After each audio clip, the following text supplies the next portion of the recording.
Kaya mo nga ba talaga makaipon dito sa Japan habang ikaw ay nag-aaral? Ayan, nag-iipon habang nag-aaral. Makakapag-ipon ka nga ba? Makakapagtrabaho ka ba habang ikaw ba ay nag-aaral dito? Alamin natin sa video na to.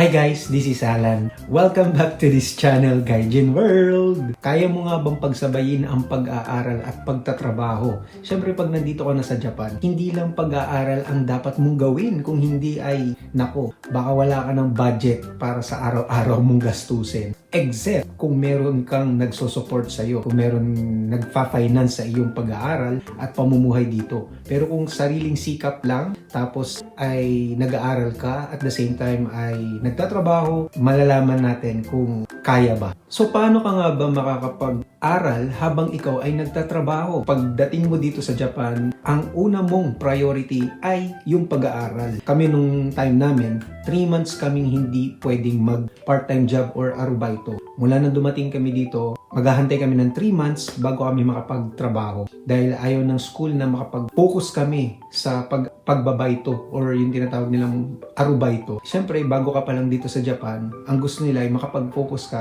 doon sa iyong language. Mahasa nila yung language mo sa loob ng 3 buwan na nagsimula kang mag-aral dito. And after 3 months, ayan, pwede ka na mag-apply kung saan mo feel magtrabaho, basta hindi dun sa mga bawal na trabaho, okay? Siyempre, dahil marami kang dapat i-consider kapag ikaw ay part-time worker. So, unang-una mo dapat i-consider ay yung mga gastusin sa pag-aaral sa Japan. Bago ka pumasok dito, ay nagbayad ka na ng tuition fee, malamang, di ba? So, bago ka nila i-admit sa kanilang school, ay babayaran mo yung kanilang tuition fee. And now, ang magiging target mo na ngayon yan, pagdating mo dito sa Japan, kumita ka din kahit papano habang nag-aaral, di ba? Kaya nga, merong permission na hinihingi galing immigration. Once na ikaw ay nakapasok dito sa Japan, ay maghihingi tayo ng permission to engage in other activities aside from dun sa pagiging student natin para makapag part-time work tayo. And nasabi ko rin naman na yan sa ibang mga videos ko na tayo ay allowed na magtrabaho in a week for 28 hours. Okay? 28 hours per week lang. So, ibig sabihin ko, kung computing mo yun, siguro mga 4 hours a day. Nag-aaral ka, at the same time, gumagastos ka rin sa pang-araw-araw mo dahil syempre magbabaon ka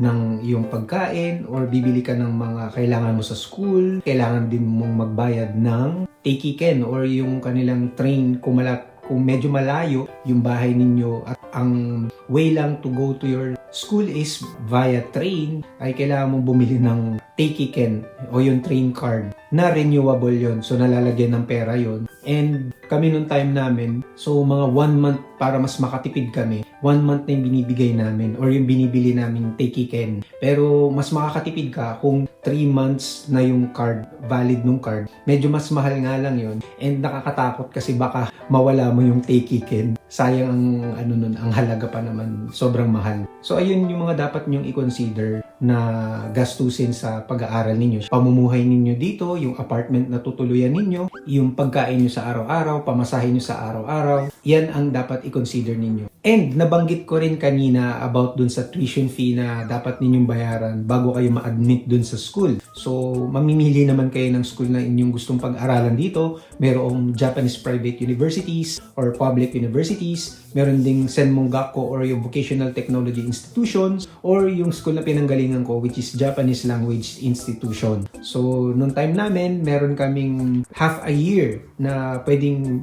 magbayad sa school. Pero most of the schools na ngayon ay nire-require nila na 1 year na tuition fee na yung bayaran ninyo. So, pangalawang dapat ninyong i-consider ay yung pamumuhay ng mga foreign students gaya natin noon na mag-aral dito sa Japan. Ano-ano yung mga dapat ninyong i-consider na mga cost of living? Ano yung mga bagay na dapat ninyong i-compute pag kayo ay natira dito sa Japan? Alamin natin. So, ayan guys, para may idea kayo kung ano yung mga average na gastusin dito sa Japan bilang isang foreign students. Tuition fee, which is nasa 460,000 per 6 months. Okay? Average yan guys. So, possible na magbago yan. Then, accommodation, kung ikaw ay nakatira mismo sa city, possible na ang bayaran mong apartment ay nasa 4 na lapag. And transportation, naglalaro yan sa 2 lapad kapag monthly kang nagbabayad ng tikiken. And sa pagkain naman, possible na gumastos ka sa isang buwan ng 3 lapad. Kung medyo nagda-diet ka, parang mas mahal pa ata kung nagda-diet ka kasi lahat ng gulay dito mahal. And sa phone naman, kung meron kang binabayarang phone bill, usually nasa 1 lapad per month. And then ang mga books na dapat mong bayaran per semester ay nasa 5,000 roughly. And yung medical expenses mo naman, kung hindi ka naman masyadong sakitin, hindi ka gagastos nito. Nasa 3,000 to 6,000 yen. And meron ka ring social insurance na pwede mong i-waive. Pero nung time namin, parang nagbabayad kami niyan. Nenkin at saka yung Hoken namin, yung health insurance, Kenko Hoken. I-declare lang ninyo sa City Hall na kayo ay student at Rio Gakusei para medyo mapababa nila yung inyong Kenko Hoken at saka yung Nenkin, which is yung social insurance. So ayan, isa-isahin natin naman yung mga pagkain na pwede ninyong i-grocery kada linggo. Okay, possible na ito yung mga pwede ninyong mabili sa market. Ayan, nandyan din yung roughly yung price nung bagay na yan, like yung soy milk nasa 160 yen, eggs nasa 250 yen per 10 pieces, then lettuce nasa 100 yen, avocado nasa 100 to 200 yen, yung rice nasa 2 kilograms ay nasa 1,000 yen. Pero mas mahal yung kinakain ko dahil brown rice. Grabe, 5 kilo nasa 2,500 yen ata. Then coffee, kung nagko-coffee kayo 300 yen. Tomato nasa 250 yen for 2 large tomatoes. O di ba ang mahal? Tomato lang 250 yen na agad.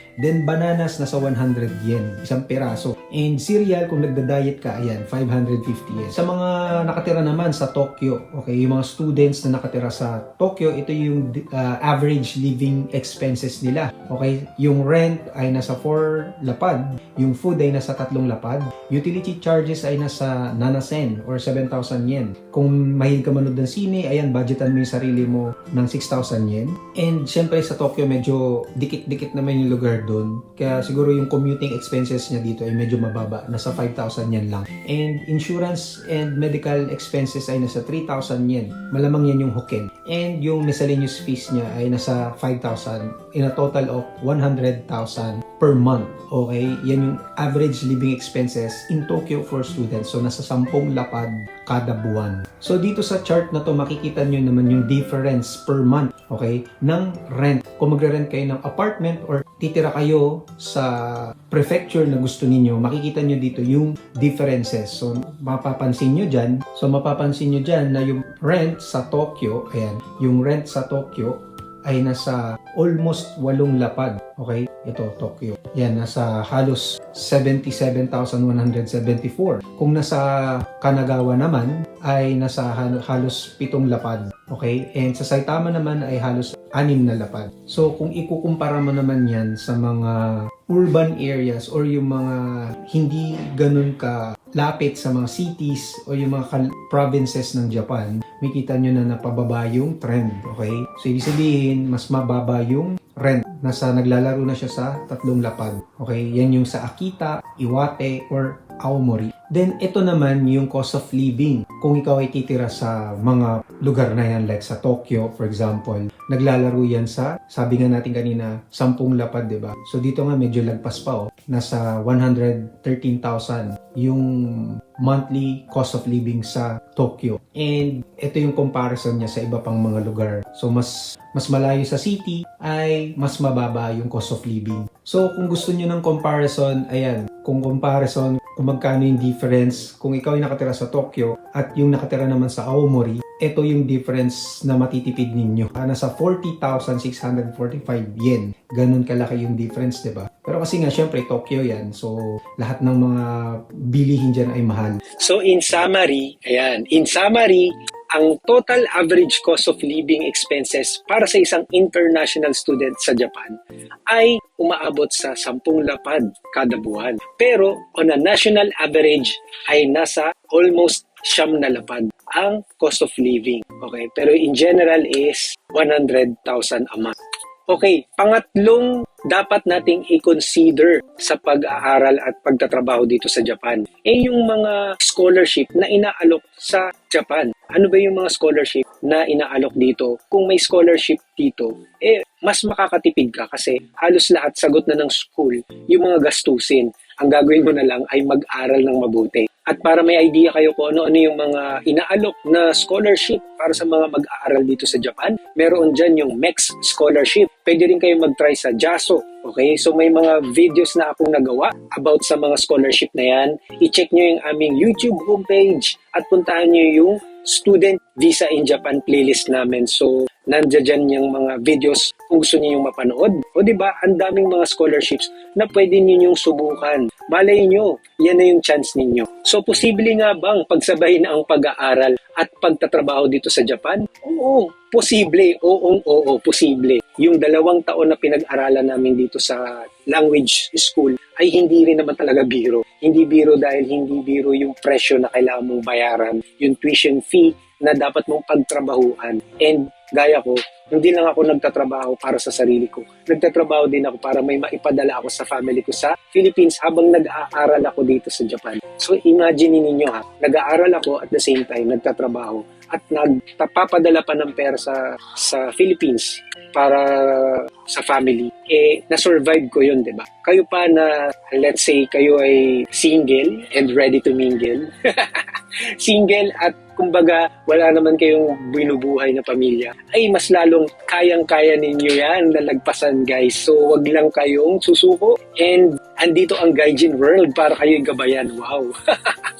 Pero yun nga, guys, kidding aside, nandito kami para magbigay ng mga payo sa inyo kung kailangan ninyo ng mga matatanungan. Itatry namin yung best namin para sagutin yung mga tanong ninyo. Kung meron kayong tanong ay mag-comment down below kayo. At kung nagustuhan nyo tong video na to, please like this video na din. And yun nga, i-share nyo na rin yung mga thoughts ninyo kung kaya ba talagang pagsabayin yung pag-aaral at pagtatrabaho dito sa Japan. Kaya ba nating mabuhay sa ganoong environment? So ayan, thank you so much for watching, and sa mga nakapag-subscribe na at patuloy sa panonood dito sa aming YouTube channel, thank you so much. And sa mga hindi pa nakapag-subscribe sa amin, ay mag-subscribe na kayo and i-hit nyo yung notification bell para lagi kayong updated sa aming mga susunod pang mga videos na i-upload. And don't forget to check our YouTube homepage and puntahan nyo yung aming playlist. Marami kaming mga playlist dyan na baka makatulong sa inyong pamumuhay dito sa Japan. Thank you so much again. This is Alan. I will see you on our next video. Check these videos na lalabas dito sa screen. Okay?